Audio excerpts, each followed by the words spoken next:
Francis বেকনের লেখা of studies এসেটির ধারাবাহিক পর্যালোচনার তৃতীয় পর্বে সবাইকে স্বাগতম জানাচ্ছি। আজ আমরা অফ স্টাডিজ এসেটি এক্সপ্লেইন করব লাইন বাই লাইন। ইতিমধ্যে আমরা এনজয় করেছি এটির বাংলা ব্যাখ্যা, এরপরে আমরা এনজয় করেছি এটির ওয়ার্ড বাই ওয়ার্ড এক্সপ্লেনেশন। কিন্তু আজ আমরা লাইন বাই লাইন করব। এত কেন বেশি ব্যাখ্যা করা হচ্ছে? আমি যখন অনার্স পড়তাম তখন আমি অফ স্টাডিজ পড়তে বুঝতে পারি নাই, আমার তখন খুবই কষ্ট হয়েছে। আমি চাই যে নবীন শিক্ষার্থীরা এই অফ স্টাডিজ সহজে বুঝতে পারুক, এজন্যই কয়েকটি পর্বে এটি বিভক্ত করা হয়েছে। তাহলে শুরু করছি of studies line by line. প্রথমে আমরা ইংলিশে দেখে আসি।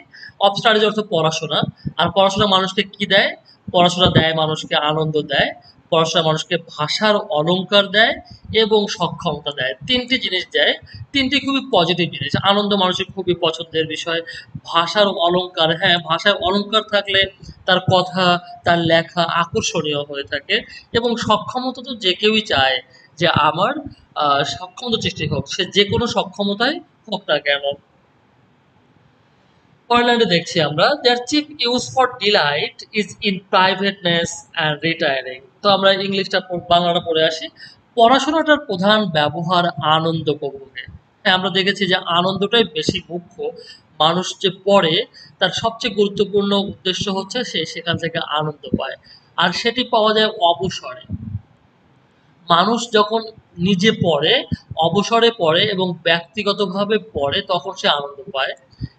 কিন্তু যখন আমরা বইয়ের পড়া পড়ি বা স্কুলের পড়া পড়ি, পাঠের পড়া পড়ি, তখন অত আনন্দ পাই না। কিন্তু ব্যক্তিগতভাবে অবসরে যখন পড়ি, ইচ্ছে করে পড়ি, তখন আমরা আনন্দ পাই। পড়াশোনার সৌন্দর্য আছে। পড়াশোনার সৌন্দর্যটা অ্যাকচুয়ালি পড়াশোনার এই যে ভাষার অলংকার আছে, এই অলংকার বোঝা যায় আলোচনার সময়। যখন মানুষ কথা বলে তখন বোঝা যায় যে পড়াশোনার দ্বারা সে মানুষটি ভাষার অলংকার শিখেছে, এবং ভাষার অলংকার মানেই কথার সৌন্দর্য উনি শিখেছে। এটা বোঝা যায় আলোচনার সময়। আর সক্ষমতা বোঝা যায় কখন? সক্ষমতা বোঝা যায় তখন যখন মানুষ সেটিকে বিশ্লেষণ করে। যখন কোনো কাজ বিশ্লেষণ করে তখন বোঝা যায় যে তার পড়াশোনার দ্বারা কি উন্নতি হয়েছে, এবং সে বুঝতে পারে যে তার মধ্যে সক্ষমতা সৃষ্টি হয়েছে কিসের দ্বারা? পড়াশোনার দ্বারা। আমরা এখানে দেখছি their chief use for delight is in privateness and retiring. Privateness মানে একাকিত্ব, রিটায়ারিং অর্থ অবসর। ফর অর্নামেন্ট, ভাষার অলংকারের ক্ষেত্রে কখন হয়? যখন সে আলোচনা করে, কথাবার্তা বলে। অ্যান্ড ফর অ্যাবিলিটি, এবং সে দক্ষতা কখন হয়? যখন তার মধ্যে সে মূল্যায়ন করে, কোনো কিছু মূল্যায়ন করে, এবং কোনো কাজ সে ডিসপোজিশন অফ বিজনেস, কোনো কাজ সে সম্পন্ন করে, তখন এটি সে ভালো করে আহ, তখন সে পড়াশোনার ব্যবহার করতে পারে। For expert men, for expert men can execute. এখানে বলা হচ্ছে যে ফর মানে কিন্তু এখানে কারণ বোঝাবে।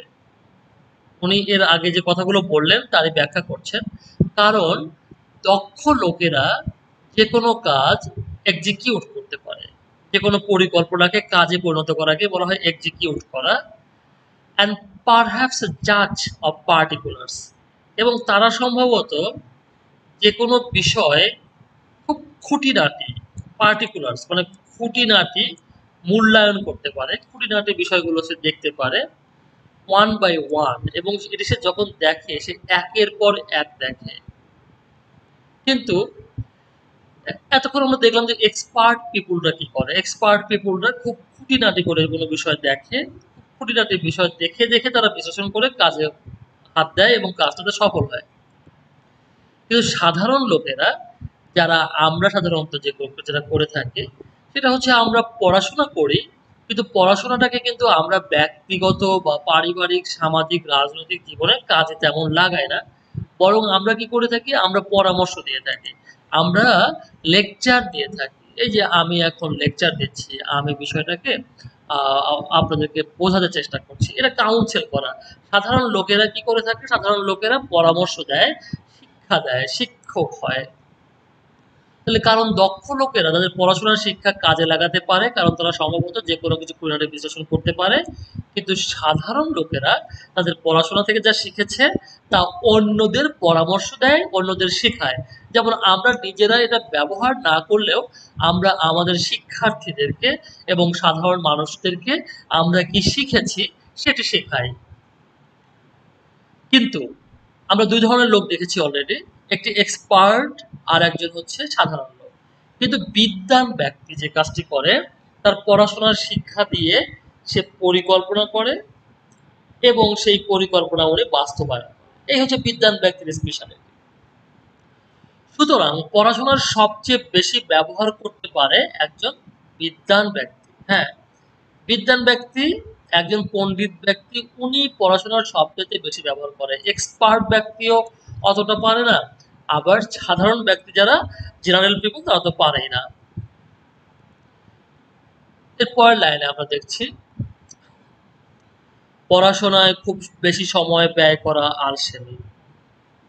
কথার চালাকির জন্য পড়াশোনার বেশি ব্যবহার করলে তার মেকি বা অভিনয় বা ভান মনে হয়। এই কথাগুলো আমরা বুঝেছি যে কেউ কেউ কথার চালাকি করার জন্য অনেক বেশি পড়াশোনা করে। পড়াশোনা করলে সে কথা বেশি সুন্দর করে, কথা বেশি গুছিয়ে এবং অন্যকে বোকা বানানোর মতো কথা বলতে পারে। তো যদি কেউ কথায় কথায় ডিকশনারি ব্যবহার করে, কথায় কথায় যদি সে অলংকার বেশি ব্যবহার করে, তো বেশি অলংকার ব্যবহার করলে, সাধারণ অলংকার ব্যবহার করলে, কম অলংকার ব্যবহার করলে স্পিচ সুন্দর লাগে। কিন্তু অতিরিক্ত যে কোনো কিছুই খারাপ। অতিরিক্ত অলংকার ব্যবহার করলে সেই ভাষণটাকে মেকি মনে হয়, অভিনয় মনে হয়, ভান মনে হয়। আমরা জানি যে অলংকার খুব কম জায়গাতেই সুন্দর লাগে। সারা শরীরে অলংকার লাগালে সেটি সুন্দর লাগবে না। পুরোপুরি পড়াশোনার শিক্ষা দিয়ে সবকিছু মূল্যায়ন করাটাই একজন পণ্ডিত ব্যক্তির রসবোধ। তারপরে এখানে দেখছি যে আমরা একজন পণ্ডিত ব্যক্তি কি করে থাকেন। পণ্ডিত ব্যক্তি উনি যেটা পড়াশোনা করেছেন সেই পড়াশোনায় উনি কিছু নিয়ম শিখেছেন, উনি কিছু রুলস শিখেছেন। রুলস তার মানে কিছু সূত্র শিখেছেন। এই সূত্রগুলো উনি তার জীবনে প্রয়োগ করেন এবং জীবনে প্রয়োগ করার ফলে ওনাকে ওটাই তার রসবোধ। এই জন্য আমরা দেখি যারা পড়াশোনা করে তারা কিন্তু অন্যের কথায় রাগে কম, অন্যের খারাপ কথায় বা অন্যের আক্রমণটাকেও সে যেভাবে হ্যান্ডেল করতে পারে, এরকম যারা পড়াশোনা করে নাই তারা করতে পারে না। সুতরাং পণ্ডিত ব্যক্তির রসবোধটা হচ্ছে সবচাইতে বেশি গুরুত্বপূর্ণ এবং পড়াশোনা থেকে উনি এটি শেখেন। দে পারফেক্ট নেচার। তো আমরা জানি দে বলতে স্টাডিজ কে বোঝানো হয়েছে। বিভিন্ন ধরনের পড়াশোনা হতে পারে। সেই পড়াশোনা দর্শন পড়াশোনা হতে পারে, আবার ভাষা পড়াশোনা হতে পারে, সাহিত্য, বিজ্ঞান, বিভিন্ন পড়াশোনা হতে পারে। এই পড়াশোনাগুলো কি করে থাকে? এই পড়াশোনাগুলো আমাদের স্বভাবকে পরিপূর্ণ করে। তার মানে কি আমাদের স্বভাবটা কি অপূর্ণ ছিল? হ্যাঁ, আমাদের স্বভাব অপূর্ণ থাকে। পড়াশোনা না করলে এটা অপূর্ণ থাকে। তাহলে এখানে দুটো ব্যবহার করা হলো। এখানে অ্যাক্টিভ সেন্টেন্স ব্যবহার করা হয়েছে দে পারফেক্ট নেচার, কিন্তু পরে আবার আর পারফেক্টেড বাই এক্সপেরিয়েন্স। তার মানে এখানে কিন্তু দে মনে মনে ধরে নিতে হবে যে দে আর পারফেক্টেড বাই এক্সপেরিয়েন্স। তাহলে দে কারা? দে মানে এই শিক্ষাগুলো। তাহলে দুটো কথা একটু ভিন্ন মনে হচ্ছে, কিন্তু তারা নেচারকে পারফেক্ট করে এটা মেনে নিলাম। হ্যাঁ, ঠিক আছে, দে আর পারফেক্ট তার মানে এই পড়াশোনাগুলো নিজেরা পারফেক্ট না, তারা এক্সপেরিয়েন্স দ্বারা এদেরকে পারফেক্ট করে নিতে হয়। For natural abilities are like natural plants. তার মানে এখন বলছে পড়াশোনা মানুষের স্বাভাবিক স্বভাবকে পরিপূর্ণতা প্রদান করে, কিন্তু পড়াশোনার সীমাবদ্ধতাকে পূর্ণ করে অভিজ্ঞতা। হ্যাঁ, পড়াশোনার নিজের দুর্বলতা সীমাবদ্ধতা আছে, সেটিকে অভিজ্ঞতা দিয়ে সাপ্লিমেন্ট করতে হয়, অভিজ্ঞতা দিয়ে পূর্ণ করতে হয়। যেমন এখানে বলা হচ্ছে প্রাকৃতিকভাবে বেড়ে ওঠা গাছগুলো যেমন ডালপালা কেটে ছেটে সুন্দর করতে হয়। হ্যাঁ, আমরা জানি যে বনে জঙ্গলে বিভিন্ন জায়গায় এলোমেলোভাবে রাস্তার ধারে বিভিন্ন গাছপালা জন্মে। এগুলোকে খুব বেশি আকর্ষণীয় মনে হয় না, কারণ সেগুলোকে আসলে ছাঁটা হয় না। সেগুলোকে ডালপালা কেটে ছেড়ে দেওয়া হয় না। সেই একই কথা বলছে, জন্মগতভাবে আমরা যে সমস্ত দক্ষতাগুলো পেয়ে থাকি, সেই দক্ষতাগুলো খুব বেশি কাজের হয় না। আর এগুলোকে কাজে পরিণত করার জন্য যেটি করতে হবে, পড়াশোনা নামের কাঁচি দিয়ে কেটে কেটে ছোট কাজের দক্ষতায় পরিণত করতে হবে। তার মানে হচ্ছে আহ, কেটে ছেটে কাজের দক্ষতায় পরিণত করতে হবে। এখানে যেটা বোঝানো হচ্ছে সেটি হচ্ছে যে আমাদের যে ন্যাচারাল অ্যাবিলিটি গুলো আমরা জন্মের পরে পেয়ে থাকি, এই জন্মের পরে পাওয়া আমাদের সক্ষমতা আল্লাহ আমাদেরকে দিয়ে দেয়, কিন্তু সেই সক্ষমতাটাকে কাজে লাগানোর জন্য আমাদেরকে কি করতে হবে, আমাদেরকে ওটাকে কাটতে হবে, ছাড়তে হবে, পরিপাটি করতে হবে। আর পরিপাটি করতে হলে আমাদের কি লাগবে, স্টাডি লাগবে। এই স্টাডি হচ্ছে প্রুনিং করার যন্ত্র, প্রুনিং করার কেচি। এই কেচিটা হচ্ছে অ্যাকচুয়ালি স্টাডি, পড়াশোনা দিয়ে আমরা সেটা করতে পারবো। পড়াশোনা মানুষকে অনেকগুলো দিক দেখায়, আর সেগুলো সীমাবদ্ধ হয় না, ফলে সিদ্ধান্ত নিতে সমস্যা হয়। হ্যাঁ, পড়াশোনা করলে যেটি হয় সেটা হচ্ছে যে আমরা বিভিন্ন ধরনের পড়াশোনা করে থাকি, বিভিন্ন মনীষী বিভিন্ন অ্যাঙ্গেল থেকে বিভিন্ন কথা বলে থাকে। তো আমরা যখন পড়ি তখন দেখি যে একজন দার্শনিক এইভাবে বলেছে, একজন ধর্মবিদ এভাবে বলেছে, একজন রাজনীতিবিদ এভাবে বলেছে। আমরা সীমিত করতে পারি না এই ধারণাগুলোকে, সীমাবদ্ধ হয় না। তখন আমরা সিদ্ধান্ত নিতে পারি না যে অ্যাকচুয়ালি আমি কোনটা করব। আমি কি রাষ্ট্রবিজ্ঞানীকে ফলো করব, নাকি দার্শনিককে ফলো করব, না ধর্মবেত্তাকে ফলো করব। তাই আমাদের শুধু পড়াশোনা নিয়ে থাকলে হবে না, পড়াশোনাকে কি করতে হবে, অভিজ্ঞতা দিয়ে বাঁধতে হবে, সীমিত করতে হবে। অসীম কোনো কিছুকে নিয়ন্ত্রণ করা যায় না, অসীম কোনো কিছু নিয়ন্ত্রণের বাইরে, তাই সীমিত করে সেটিকে আমাদের নিয়ন্ত্রণ করতে হবে। তার মানে আমাদের শিক্ষাটাকে পরিপূর্ণ করতে হলে অবশ্যই পড়াশোনার সাথে অভিজ্ঞতাটাকে মিশেল করতে হবে। Crafty man crafty man is condemn studies, simple man admit them। তার মানে চতুর লোকেরা যেটা করে থাকে, পড়াশোনাকে নিন্দা করে, তারা পড়াশোনাকে অপছন্দ করে। তাই পড়াশোনা করে কি লাভ, পড়াশোনা করে কে বড়লোক হয়েছে, বড়লোক হওয়ার অনেক বুদ্ধি আছে। সাধারণ লোকেরা কিন্তু এটি করে না, সাধারণ লোকেরা নিজেরা পড়াশোনা না করলে পড়াশোনাকে প্রশংসা করে। আর বিচক্ষণ বিজ্ঞ লোকেরা পড়াশোনাকে কাজে লাগায়। তো আমরা এই যে তিনটি বাক্য দেখলাম এখানে পরপর, এটি কিন্তু প্যারালাল বাক্য। প্যারালালিজম ব্যবহার করেছেন এখানে ফ্রান্সিস বেকন। অ্যাকচুয়ালি ওনার তিনটি জিনিস, তিনটি পাশাপাশি প্যারালালিজম ব্যবহার করার একটি প্রবণতা আমরা এই দেখেছি। তাহলে খেয়াল করলাম, crafty man condemn studies, simple man admit them, মানে প্রশংসা করে, and wise man use them, এবং বিচক্ষণরা সেটা ব্যবহার করে। For they it is not their own use. এই যে দে বলতে বোঝাচ্ছে পড়াশোনাকে বোঝাচ্ছে, কারণ পড়াশোনাগুলো কি করে না, তাদের ব্যবহারগুলোকে শিক্ষা দেয় না। যেমন আমি ভূগোল পড়লে কিন্তু ভূগোলে কি কি কাজ করতে হবে আমি বুঝি না। আমি রাষ্ট্রবিজ্ঞান পড়েই যে রাষ্ট্রবিজ্ঞান পড়লাম আর আমি প্রধানমন্ত্রী হয়ে গেলাম, এরকম কিছু কিন্তু কিছু না। আবার আমি কোরআন শরীফ পড়লাম বলে আমি মৌলানা হয়ে গেলাম, আমি অলি আল্লাহ হয়ে গেলাম, এমন কিন্তু কিছু না। But that is wisdom without name. তার মানে হচ্ছে পড়াশোনা করতে হবে, এবং পড়াশোনার পরে, পড়াশোনার বাইরে, যে উইদাউট দেম, পড়াশোনা ছাড়া এবং পড়াশোনার বাইরে একটা জিনিস অর্জন করতে হয়, উইন করতে হয়, অর্জন করতে হয়, সেটি হচ্ছে অবজারভেশন, পর্যবেক্ষণ। হ্যাঁ, পর্যবেক্ষণ থেকেই প্রকৃত জ্ঞান লাভ করা যায়। তাহলে আমরা দেখলাম সেটিকে বলে প্রজ্ঞা, উইজডম মানে প্রজ্ঞা, যেটা পড়াশোনা থেকে পাওয়া যায় না, বরং কোথা থেকে পাওয়া যায়, অভিজ্ঞতা থেকে পাওয়া যায়, পর্যবেক্ষণ থেকে পাওয়া যায়। Read not to contradict and confuse. তর্কে জেতার জন্য বা যুক্তি খণ্ডনের জন্য পড়াশোনা করো না। উনি ক্লিয়ারলি বলে দিলেন, তর্কে জেতার জন্য তুমি পড়াশোনা করবা, যুক্তি খণ্ডনের জন্য পড়াশোনা করবা না। বিশ্বাস করা বা মেনে নেওয়ার জন্য পড়াশোনা করো না। তুমি বিশ্বাস করবা বা মেনে নিবা, যা বললো একজন সেটাই মেনে নিলা, এর জন্য পড়াশোনা করা যাবে না। কথা বলা ও আলোচনা ভালো করার জন্য পড়াশোনা করা ঠিক না। যে আমি কথা বলা সুন্দর করে বলবো, এই জন্য আমি ভালো করে পড়াশোনা করি।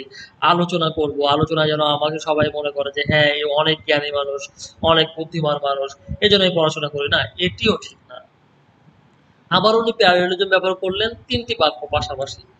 পড়াশোনা করতে হবে বিচার বিশ্লেষণ করে সঠিক সিদ্ধান্ত নেওয়ার জন্য।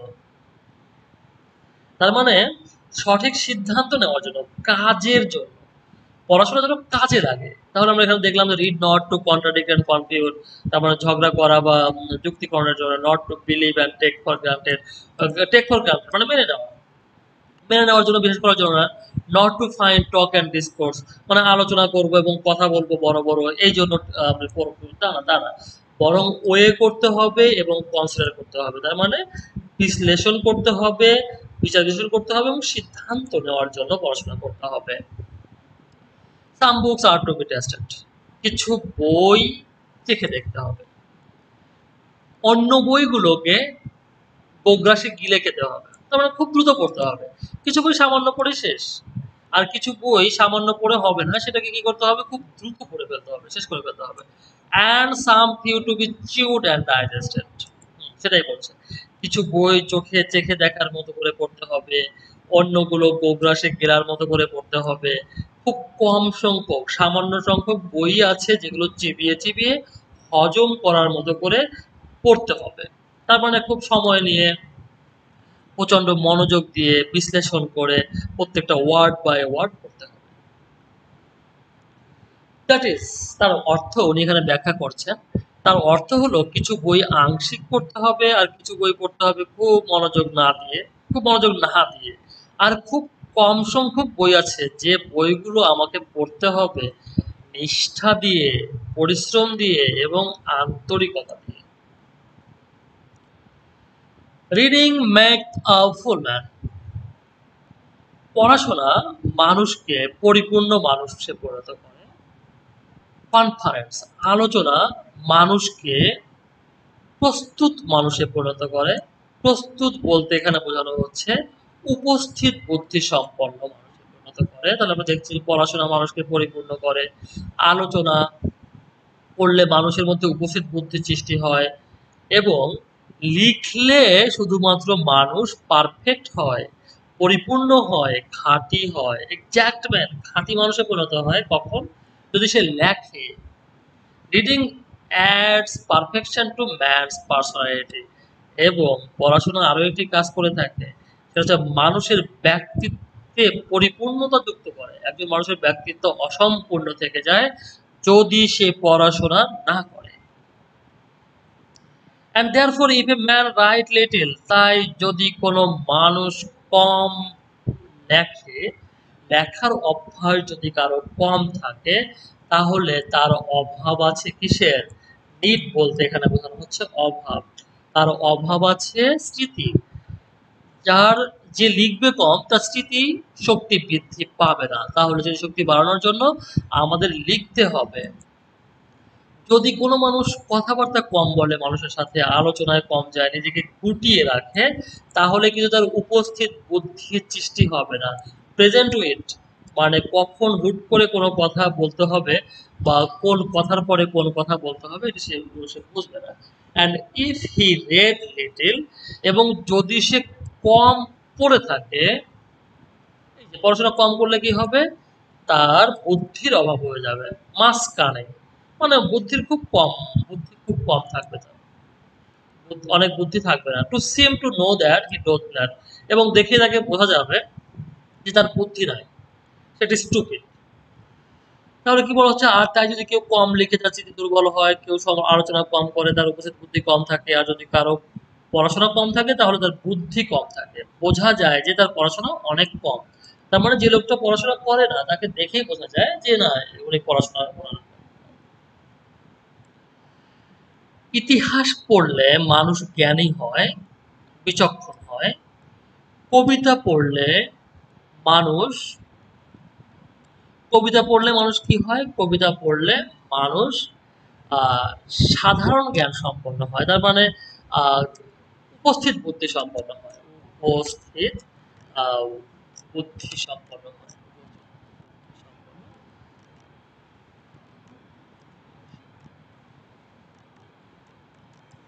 বুদ্ধি সম্পন্ন হয়। আর গণিত যদি কেউ শেখে তাহলে সেই মানুষটা খুবই সূক্ষ্ম হয়, তার চিন্তা চেতনা খুবই নিখুঁত এবং পুঙ্খানুপুঙ্খ হয়। সে কোনো কিছু মিস করে না, কোনো কিছু বাদ দিয়ে যায় না, কোনো কিছু তার চোখ এড়িয়ে যায় না। Histories make man wise, poets witty, poets mean এখানে পোয়েট্রি বোঝাচ্ছে, আর ম্যাথমেটিক্স মানুষকে শাটল করে, সূক্ষ্ম করে তোলে। আর যদি কেউ ন্যাচারাল ফিলোসফি পড়ে, তার মানে দর্শন যদি কেউ করে থাকে, তাহলে সে খুবই গভীর চিন্তা করতে পারে, অনেক দূরের চিন্তা সে করতে পারে। যদি কেউ নৈতিকতা পড়ে, নীতিবিদ্যা পড়ে, তাহলে সে খুব গম্ভীর হয়ে যায়। তার মধ্যে যেটা চলে আসে ধর্মীয় ভাব চলে আসে, তার মধ্যে পরকালের ভয় চলে আসে, আস্তে আস্তে সে তার মধ্যে কি আসে, সে খুব গম্ভীর হয়ে যায়, চুপচাপ হয়ে যায়। আর লজিক এবং রেটরিক যুক্তিবিদ্যা এবং অলংকার শাস্ত্র যদি কেউ করে থাকে, তাহলে সে যেটি করতে পারে, সে ঝগড়া বিবাদ তর্কে খুব ভালো করতে পারে অলংকার শাস্ত্র করলে। তাহলে এর পরের লাইন আমরা দেখছি অ্যাবুয়েন্ট স্টাডিয়া ইন মরেস। তো এর যেহেতু একটি ল্যাটিন ল্যাটিন সেন্টেন্স, আমরা বুঝতে পারছি যে ল্যাটিন সেন্টেন্সটা এখানে ইংরেজি করে দেওয়া আছে। Studies pass into and influence manners. তার মানে ম্যানার্স মানে আচরণ, আচরণের মধ্যে, স্বভাবের মধ্যে পড়াশোনা ঢুকে যায় এবং পড়াশোনাকে প্রভাবিত করে। এই যে পড়াশোনা মানুষের স্বভাবে প্রবেশ করে এবং আচরণকে প্রভাবিত করে। মানসিক এমন কোনো সমস্যা নাই যা উপযুক্ত পড়াশোনার সাহায্যে আরোগ্য করা যায় না। যেখানে বলছে nay there is no stone or impediment, এমন কোনো পাথর নাই, এমন কোনো বাধা নাই ইন দ্য উইট, তার মানে এই মানসিকতায়, মানুষের বুদ্ধিতে এমন কোনো সমস্যা নাই যে সমস্যাগুলো may be wrought out by fit studies, উপযুক্ত পড়াশোনার মাধ্যমে যেটিকে রিকভার করা যায়, এমন কোনো সমস্যা মানুষের মনে হতে পারে না। তার মানে শরীরের যেমন সমস্যা আছে, সেই সমস্যাগুলোর মতোই মনের সমস্যা, মনের যে অসুখ, সেগুলো সুস্থতার দিকে নিয়ে আসা যায় কিভাবে, like as diseases of the body may have appropriate exercises. যেভাবে শরীরের রোগগুলো অ্যাপ্রোপ্রিয়েট যথাযথ ব্যায়ামের মাধ্যমে কিওর করা যায়, একইভাবে মানসিক কিছু ব্যায়াম আছে, যেগুলো মানসিক কিছু সমস্যা আছে, অসুখ আছে, সেগুলো উপযুক্ত স্টাডি করলে সেগুলো থেকেও মানুষ মুক্তি পেতে পারে। তাহলে আমরা লাইন বাই লাইন শেষ করলাম। পরবর্তী পর্বে আমরা কোয়েশ্চেন অ্যান্সার পর্বে প্রবেশ করব অফ স্টাডিজের। সেশনগুলোতে সবাইকে স্বাগত। ভালো থাকুন সবাই।